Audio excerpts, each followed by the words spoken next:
제 이름은 은혁이고 지금부터 들려드릴 이야기는 저희 가족에게 평생 지워지지 않을 상처로 남은 실화입니다.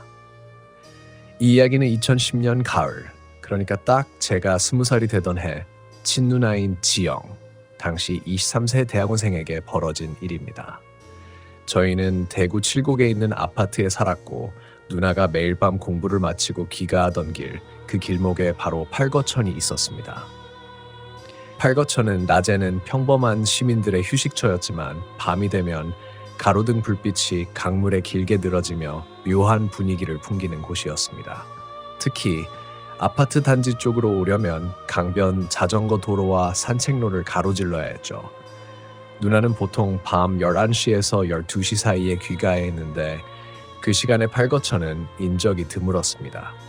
안전하다고 생각해서 늘 헤드폰을 끼고 노래를 들으며 걸었지만 그날 밤은 헤드폰을 끼고도 섬뜩함을 느꼈다고 했습니다. 그날 밤의 분위기는 누나의 기억 속에서 비틀리고 짓눌려 있습니다. 달은 구름에 가려 희미했고 강바람은 차가웠지만 끈적거리는 느낌이었다고 합니다. 마치 주변의 모든 소리가 먹먹하게 갇혀버린 듯 세상이 누나를 중심으로 압박해오는 기분이었다고 했습니다. 누나는 평소처럼 걸으면서도 등 뒤에서 뭔가가 끊임없이 속삭이는 듯한 혹은 따라오는 듯한 기분을 떨쳐낼 수 없었습니다. 하지만 누나는 이 모든 불안을 늦은 밤 귀가하는 여자의 흔한 공포로 합리화하려고 애썼습니다. 아니야, 너무 피곤해서 그래. 아무도 없어. 그냥 바람 소리야. 끊임없이 자신을 안심시키면서도 걸음은 점점 빨라졌습니다. 그때 누나의 시선이 팔거천 건너편, 그러니까 강 반대편 둔치에 닿았습니다. 거기에는 누군가 서 있었습니다. 너무 멀어서 정확히는 알 수 없었지만 키가 아주 크고 마른 실루엣이었습니다. 한밤중에 혼자 강가에 서 있는 모습 자체가 기이했지만 누나를 가장 불안하게 만든 건 그 실루엣이 강물을 바라보고 있지 않았다는 겁니다. 그 형체는 마치 누나를 정확히 마주보고 있는 듯 했습니다. 불안한 불안. 누나의 심장이 쿵 떨어졌습니다. 주변에 다른 사람은 없었습니다. 누나는 애써 시선을 외면하고 계속 걸으려 했습니다. 하지만 이내 발이 멈추고 말았습니다. 실루엣의 크기가 너무 비정상적이었기 때문입니다. 아무리 강 건너라고 해도 그 거리에 사람이 서 있다면 윤곽이 어느 정도 보이기 마련인데 그건 마치 강 위로 솟아오른 기둥처럼 느껴졌다고 했습니다. 그리고 바로 그때 그 실루엣이 움직이기 시작했습니다.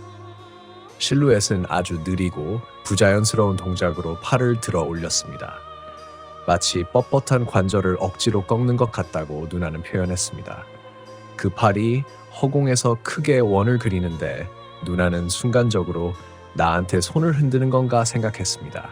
하지만 그 움직임에는 어떤 친근함도 인간적인 의도도 담겨 있지 않았습니다. 오히려 나는 너를 알고 있다고 주장하는 듯한 위협적인 정지된 동작 같았습니다. 이때부터 누나의 내적 갈등이 폭발하기 시작했습니다. 누나는 평소에 이성적이고 현실적인 사람이었습니다. 귀신 같은 건 믿지 않았죠.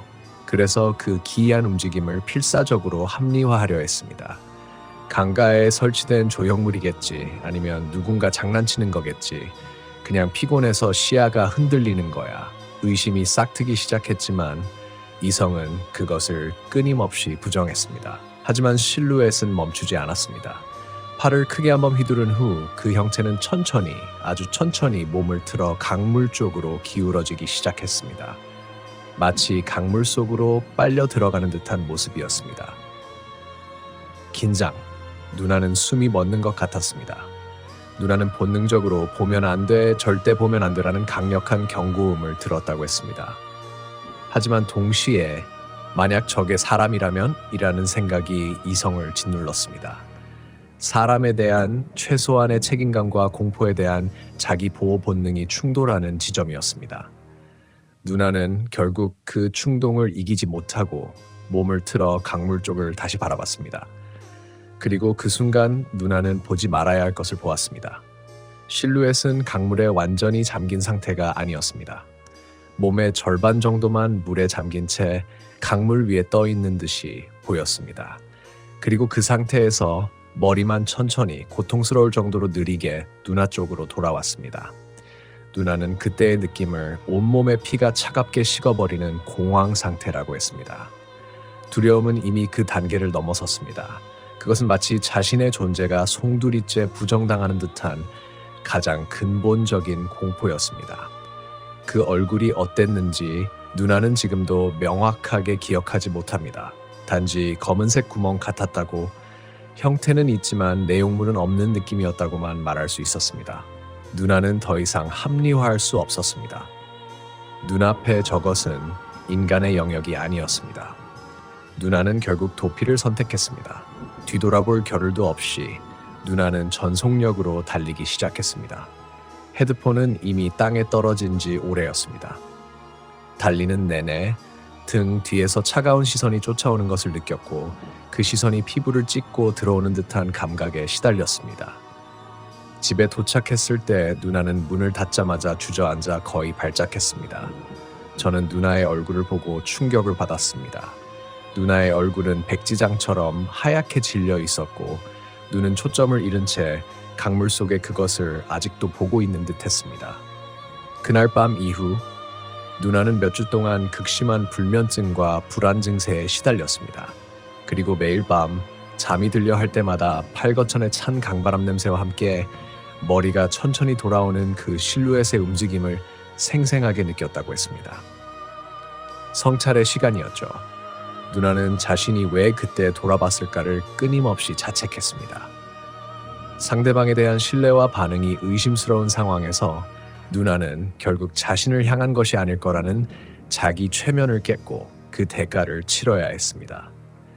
이 사건 이후로 저희 가족은 밤늦은 시간엔 절대 강가에 가지 않는 것을 철칙으로 삼았습니다. 누나는 결국 팔거천 근처를 지날 때마다 심장이 격하게 뛰는 공황장애를 얻었고 한동안 정신과 치료를 받아야 했습니다. 저희는 그 경험을 통해 배웠습니다.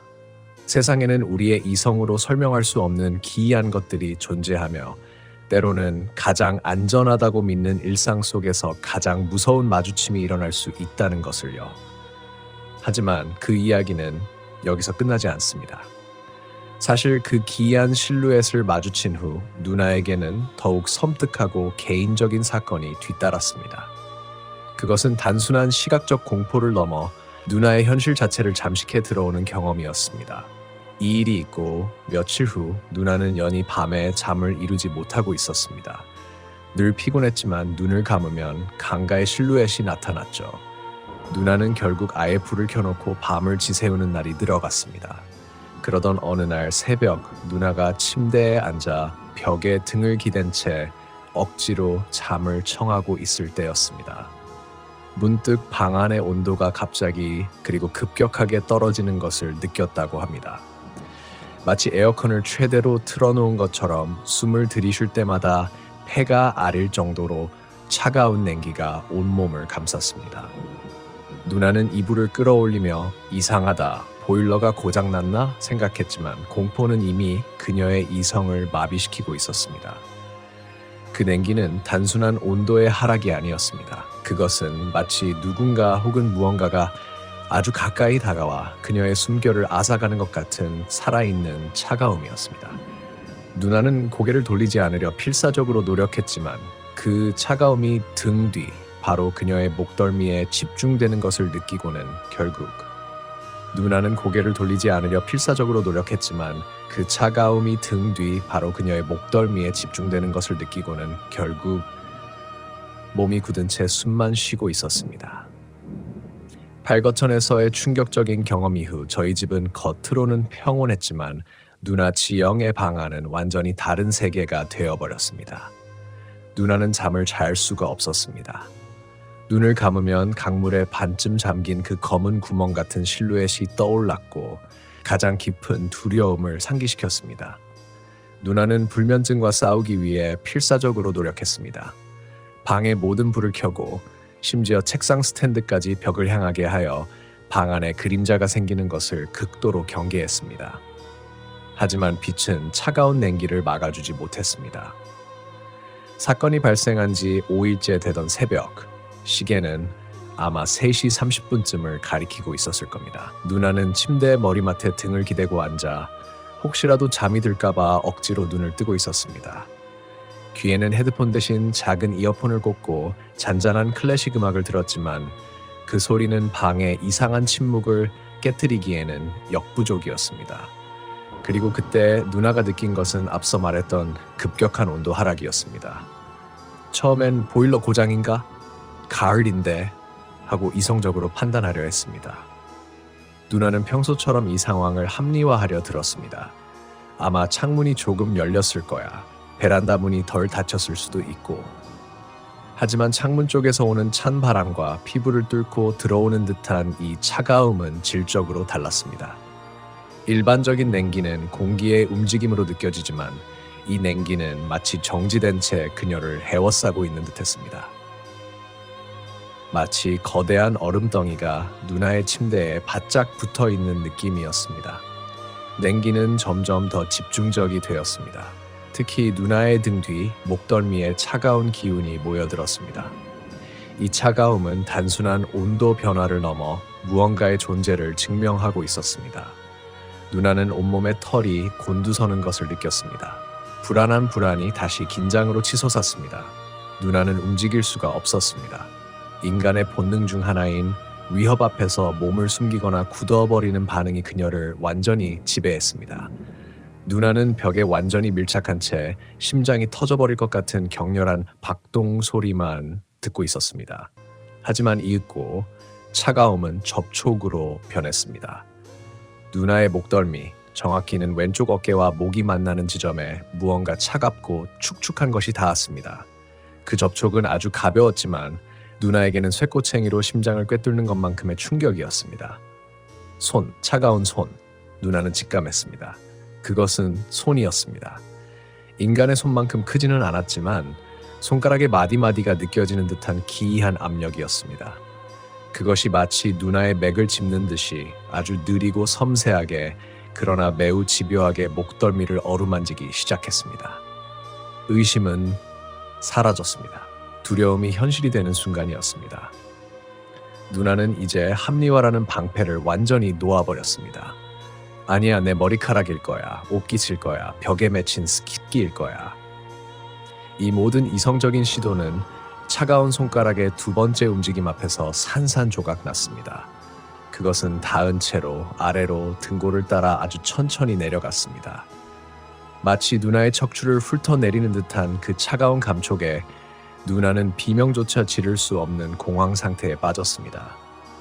누나는 자신의 의지와는 상관없이 몸이 앞으로 튀어나가려는 격렬한 충동을 느꼈지만 동시에 돌아보면 안 된다는 공포가 만든 마비에 갇혀 있었습니다. 이때 누나의 내면에서는 강력한 갈등이 일어났습니다. 그것은 바로 자신이 아닌 사랑하는 사람을 두려워할지도 모른다는 공포였습니다.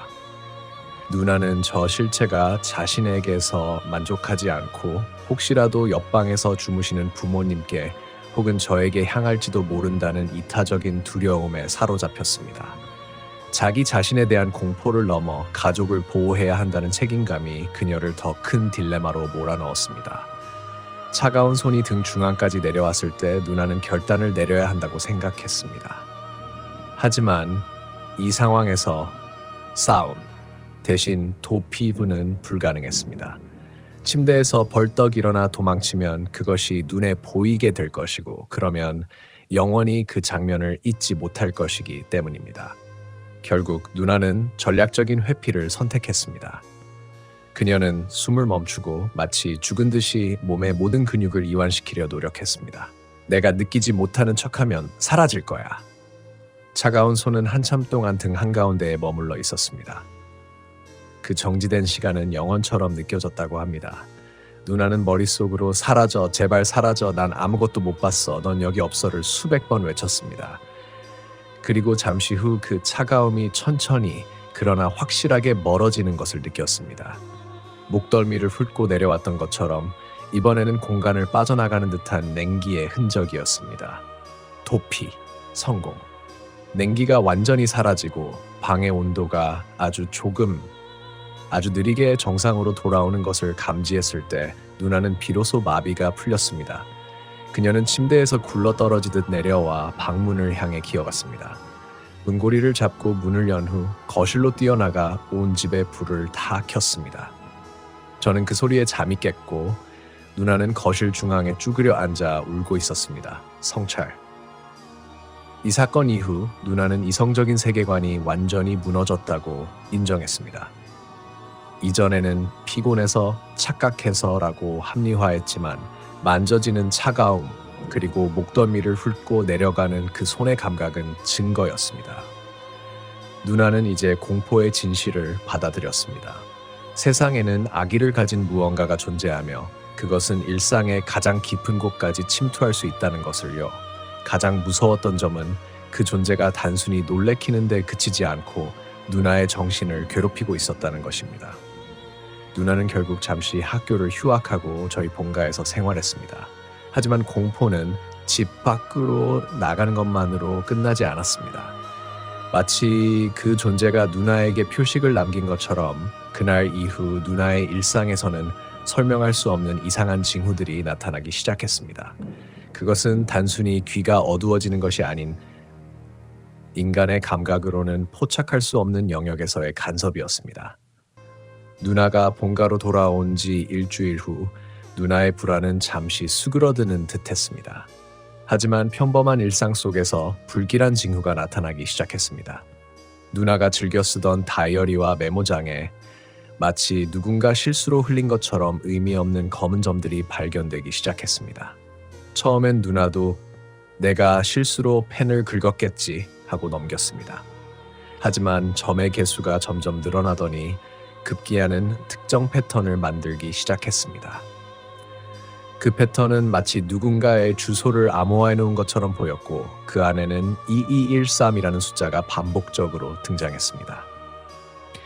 누나는 이 상황이 단순한 장난이나 우연이 아님을 직감했고 그 숫자가 무엇인가를 경고하거나 혹은 다음 마주침의 장소를 지목하는 것이라는 강렬한 감정인 상황에 휩싸였습니다. 그 숫자는 누나가 본가로 돌아온 지 일주일 후 누나의 불안은 잠시 수그러드는 듯했습니다. 하지만 평범한 일상 속에서 불길한 징후가 나타나기 시작했습니다. 그 숫자는 이제 누나의 모든 것을 맴돌기 시작했습니다. 누나는 팔거천의 실루엣과 방 안의 차가운 손 사건 이후 집이 세상에서 가장 안전한 곳이 되어야 한다고 굳게 믿었습니다.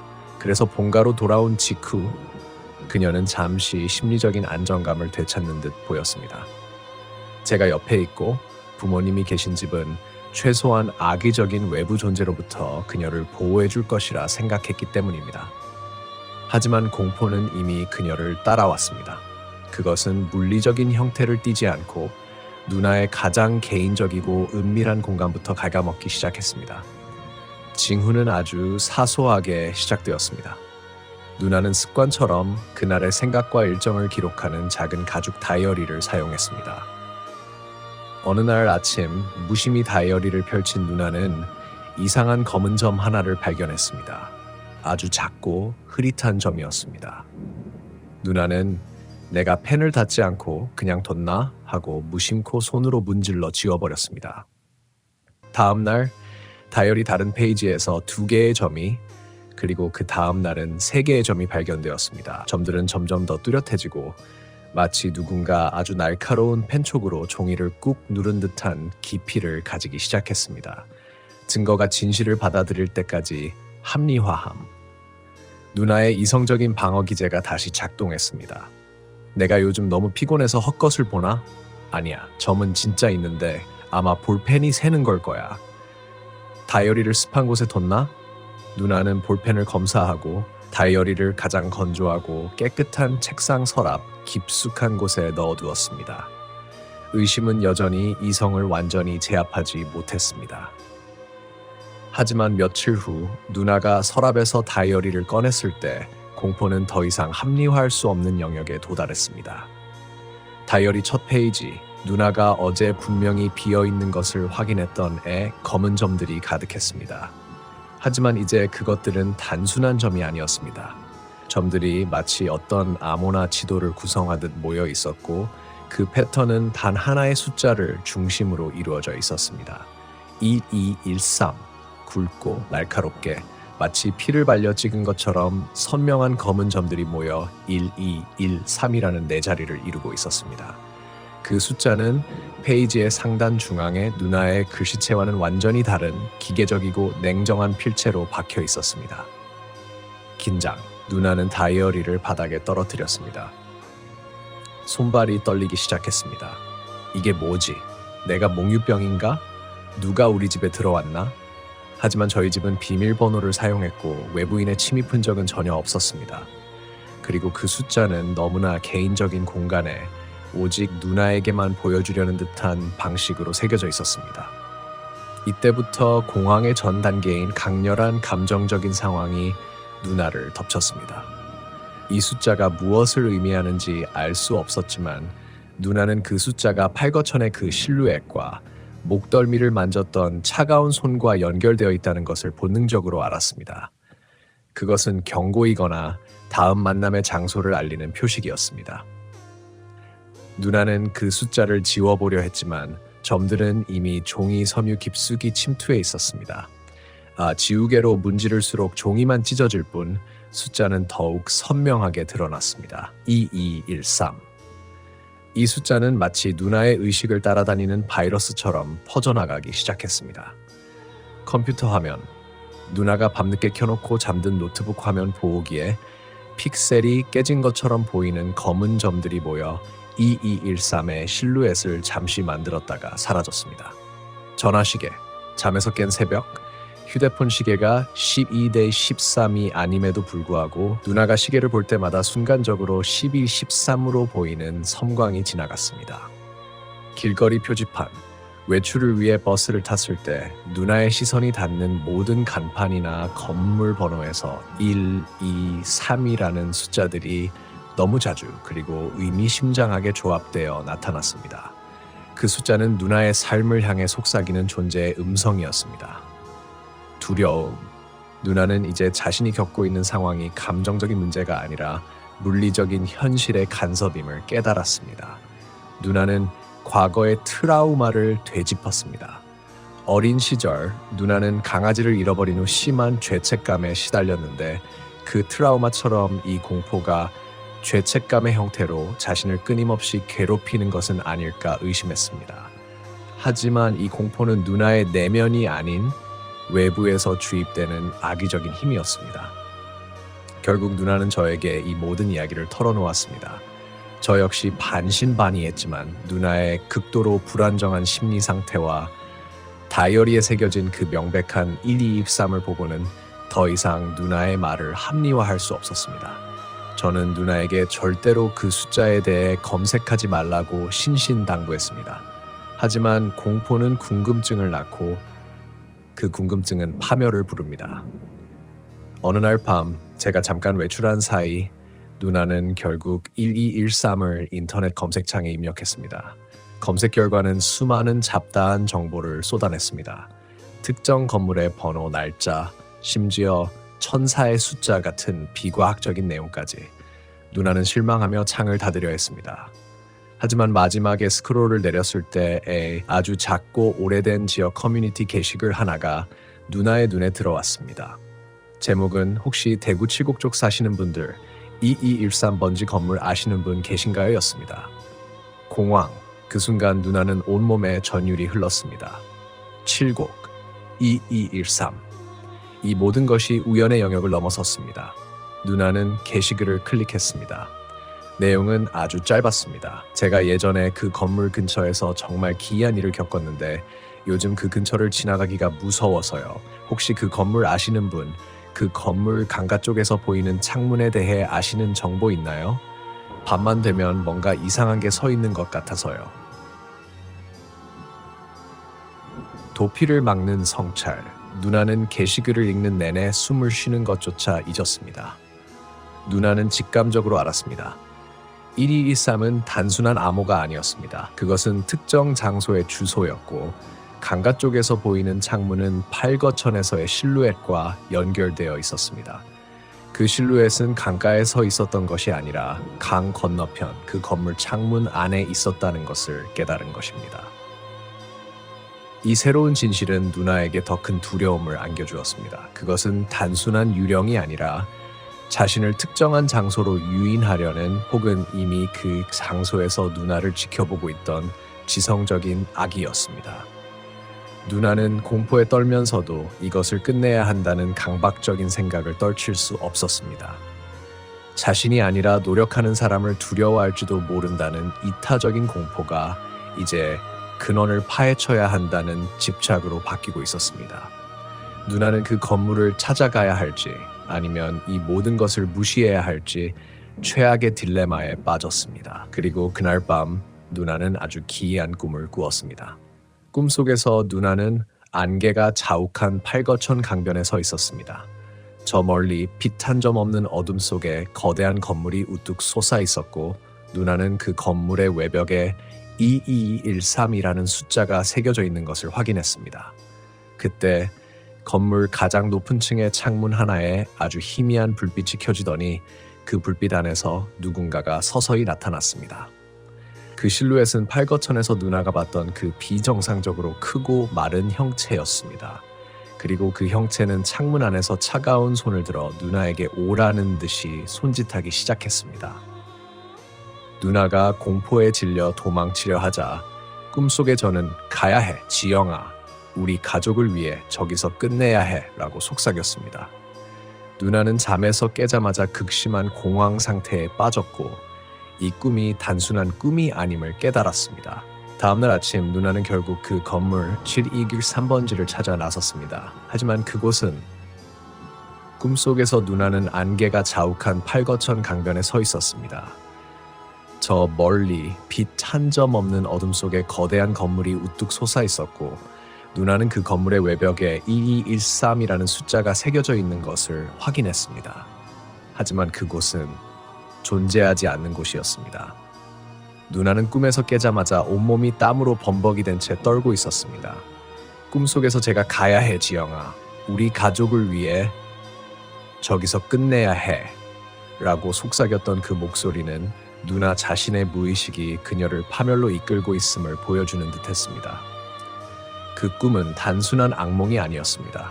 그것은 악의적인 존재가 누나의 트라우마, 가족을 보호해야 한다는 책임감을 이용해 현실로 끌어내려는 최종적인 시도처럼 느껴졌습니다.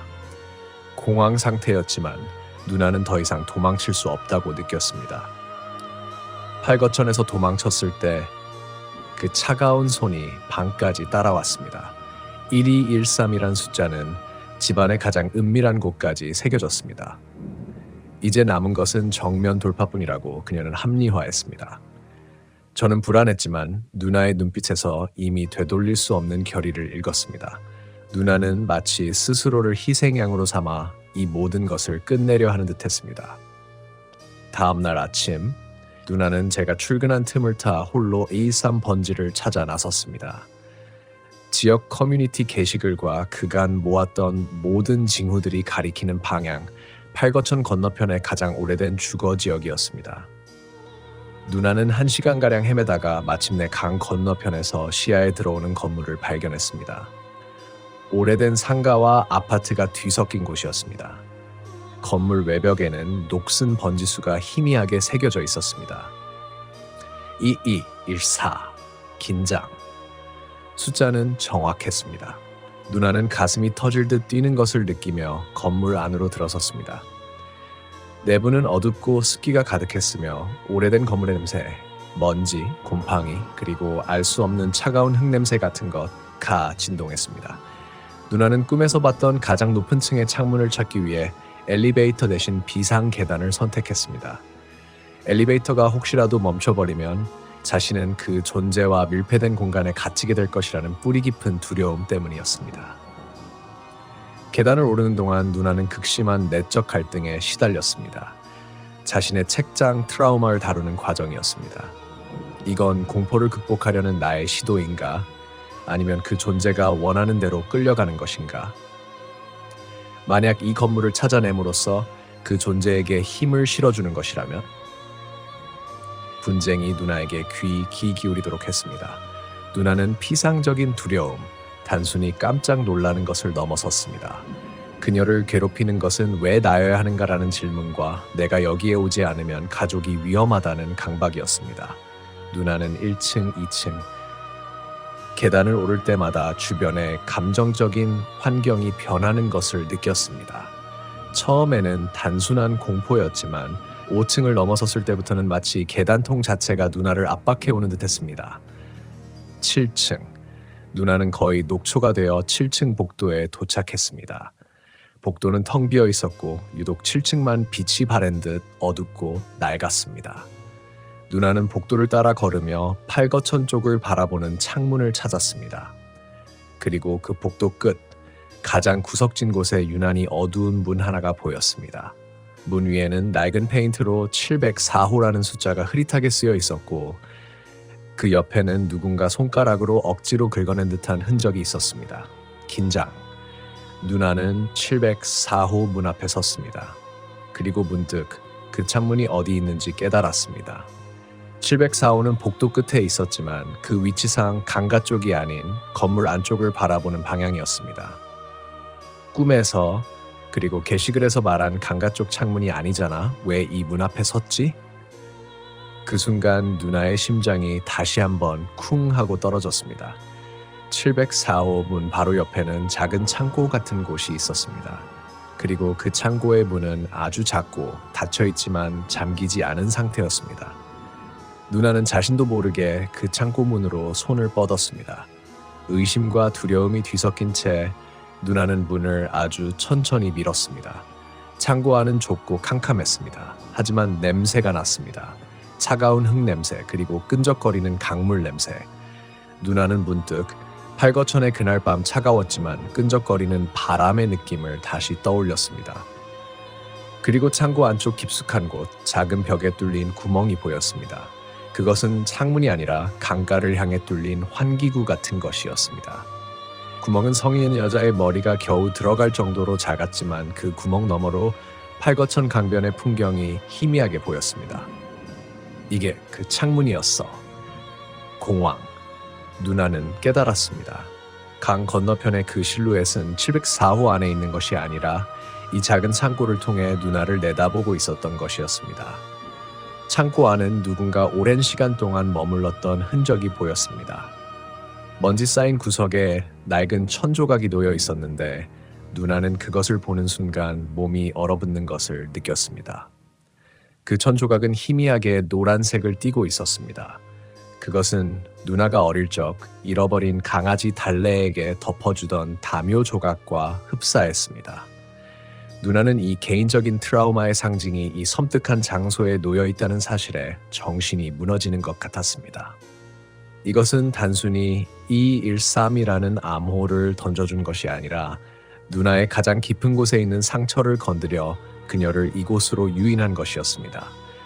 바로 그때 누나의 뒤편 복도 끝 엘리베이터 쪽에서 아주 작고 불규칙한 소리가 들려왔습니다. 도피. 누나는 창고 안에서 숨을 죽였습니다. 소리는 점점 더 가까워지고 있었습니다. 누나는 그 발소리의 리듬이 팔거천 강변에서 봤던 그 실루엣의 부자연스러운 움직임과 똑같다는 것을 본능적으로 알았습니다. 그것은 자신이 여기에 있다는 것을 알고 자신을 찾으러 오고 있는 것이었습니다. 누나는 창고 문을 닫지 않고 몸을 구석진 곳으로 숨겼습니다. 문이 활짝 열려있는 상태에서 누나는 복도 쪽을 향해 필사적으로 숨 쉬는 것조차 멈췄습니다. 발소리는 704호 문 앞을 지나 창고 문 바로 앞에서 멈췄습니다. 성찰. 누나는 이때 나는 무엇을 하러 여기까지 왔는가를 다시 생각했습니다. 공포를 끝내러 왔지만 결국 그 존재의 영역으로 들어왔을 뿐이었습니다. 그리고 잠시 후 아주 느리고 쉰 목소리가 누나의 귀에 속삭이듯 들려왔습니다. 찾았네. 체리익삼. 그 목소리는 누나의 귀에 대고 속삭이는 듯 했지만 실제로는 복도 전체를 울리는 것처럼 느껴졌습니다. 누나는 공포에 질려 눈을 감았고 차가운 손이 다시 목덜미를 덮쳐오는 것을 느꼈습니다. 하지만 그때 누나의 손이 무의식적으로 창고 구석에 놓여있던 낡은 천조각 강아지 달래의 담요를 움켜쥐었습니다. 그 순간 차가운 접촉이 잠시 멈칫하는 것을 느꼈고 누나는 온 힘을 다해 나를 놔줘 라고 외치며 그 천조각을 힘껏 허공에 던졌습니다. 천조각이 떨어지는 소리와 함께 복도에서는 날카롭고 고통스러운 비명소리가 터져 나왔습니다. 누나는 그 틈을 타 창고를 빠져나왔지만 엘리베이터 쪽으로 달리지 못하고 발소리는 704호 문 앞을 지나 창고 문 바로 앞에서 멈췄습니다. 그리고 잠시 후 아주 느리고 쉰 목소리가 누나의 귀에 속삭이듯 들려왔습니다. 찾았네. 치이피삼. 목소리는 쉰 듯했지만 그 안에 담긴 악의적인 만족감은 누나의 영혼을 짓누르는 듯했습니다. 누나는 창고 구석에서 벽에 완전히 밀착한 채 심장이 멈추기를 바랄 정도로 온몸의 근육을 굳혔습니다. 그녀는 눈을 감았지만 이미 그 존재가 바로 문 앞에 서서 그녀를 응시하고 있다는 것을 알 수 있었습니다. 그리고 다시 차가움이 찾아왔습니다. 방 안의 온도가 급격히 내려가면서 차가운 손이 마치 벽을 뚫고 들어오려는 듯 누나의 목덜미를 다시 한번 지배적으로 덮치려 다가왔습니다. 공황. 누나는 이제 죽음의 공포를 느꼈습니다. 이때 누나의 손이 무의식적으로 창고 구석의 바닥에 놓여있던 낡은 천조각, 강아지 달래의 담요를 움켜쥐었습니다. 신기하게도 누나가 그 천조각을 쥐는 순간 다가오던 차가운 접촉이 잠시 멈칫하는 것을 느꼈습니다. 마치 그 존재가 뜻밖의 장애물을 마주한 것처럼 주춤한 것입니다. 누나는 이 순간이 도망칠 수 있는 유일한 기회임을 본능적으로 깨달았습니다. 누나의 머릿속에는 가족을 지켜야 한다는 마지막 이타적인 두려움과 자신의 가장 깊은 상처가 튀어나온 것에 대한 분노가 뒤섞였습니다. 누나는 온 힘을 다해 나를 놔줘! 라고 외쳤습니다. 그 목소리는 공포에 질려 떨렸지만 분노가 담겨 있었습니다. 그리고 그녀는 움켜쥐고 있던 노란색 천조각을 힘껏 활짝 열린 창고 문 쪽, 그러니까 그 존재가 서 있을 복도 쪽으로 던졌습니다.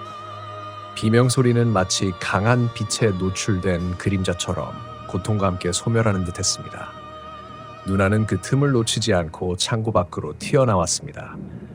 복도는 여전히 어두웠지만 방금까지 느껴졌던 뼈를 깎는 듯한 냉기와 악의적인 압박감은 온데간데 없이 사라진 상태였습니다. 바닥에는 누나가 던진 낡은 노란색 천조각만 덩그러니 놓여 있었습니다. 누나는 엘리베이터 쪽이 아닌 반대편 비상 계단 쪽으로 전속력으로 달렸습니다. 계단을 내려가는 동안에도 누나는 계속 뒤를 돌아봤습니다. 하지만 아무것도 없었습니다. 더 이상 발소리도 차가운 공기도 목덜미를 죄어오는 시선도 없었습니다. 누나는 자신이 승리했다는 안도감 대신 이것이 끝이 아닐지도 모른다는 성찰과 뿌리 깊은 의심에 시달렸습니다. 건물 밖으로 나왔을 때 누나는 거의 탈진 상태였습니다. 그녀는 그 자리에서 주저앉아 자신이 겪은 모든 비현실적인 일들을 되새겼습니다. 이야기의 결론. 결국 누나는 저와 함께 경찰에 신고했습니다. 하지만 신고 내용은 누군가 기이한 행동을 하는 사람이 있다는 정도였고 경찰이 7203 4번지 건물 7층 704호와 창고를 조사했을 때 특이점을 발견하지 못했습니다. 704호는 비어 있었고 창고는 그냥 낡은 잡동사니만 가득한 공간이었습니다. 물론 누나의 다이어리에 새겨진 1213 숫자와 노란 천조각은 경찰에게 보여주지 못했습니다. 상대방에 대한 신뢰와 반응이 의심스럽다. 저희는 이 이야기가 경찰에겐 미친 사람의 헛소리로 취급될 것임을 알았기 때문입니다. 저희 가족은 이 사건 이후 칠곡을 떠나 다른 지역으로 이사했습니다. 누나는 정신과 상담과 치료를 꾸준히 받으며 서서히 일상을 회복했습니다. 하지만 그날의 차가운 촉감과 찾았네 라는 목소리, 그리고 가장 깊은 트라우마를 건드렸던 노란 천조각은 누나의 무의식에 깊이 각인되었습니다. 얻는 교훈. 저희 가족은 이 경험을 통해 중요한 교훈을 얻었습니다. 일상 속에서 마주치는 기이하고 설명할 수 없는 상황은 종종 우리가 가장 취약한 지점을 노린다. 우리의 과거, 우리의 트라우마, 우리의 이타적인 책임감을 이용해 우리를 그들의 영역으로 끌어들이려 한다. 피상적인 두려움은 지양하고 내면의 갈등을 유발하는 상황을 경계하라. 팔거천의 실루엣은 불안한 불안을 주었고 차가운 손은 합리화의 붕괴를 가져왔습니다. 1213은 일상의 침 의심을 그리고 꿈은 결단 두려움을 강요했습니다. 마지막 창고에서의 마주침은 생존 본능과 트라우마를 이용한 공격이었습니다. 지금까지 제가 들려드린 이야기는 제 누나가 대구 팔거천 근처에서 실제로 겪었던 기이하고 무서운 실화 공포 이야기입니다. 누나는 이 이야기를 통해 자신의 트라우마를 직면하고 그것을 던져버림으로써 그 존재로부터 벗어날 수 있었습니다. 어쩌면 그 노란 천조각은 그 존재에게 누나의 트라우마를 이용할 수 있는 유일한 통로였을지도 모릅니다. 여러분의 주변에도 평범하게 보이는 일상 속에서 여러분의 가장 깊은 곳을 노리는 차가운 시선이 있을지도 모릅니다. 부디 안전하고 절대 돌아보지 말아야 할 것을 봤을 때는 과감하게 외면할 수 있는 용기를 가지시길 바랍니다. 그날 이후 우리의 모든 밤은 멈춰버렸지만 이제 우리는 그 멈춘 밤 속에서 서로를 지키는 법을 배웠습니다.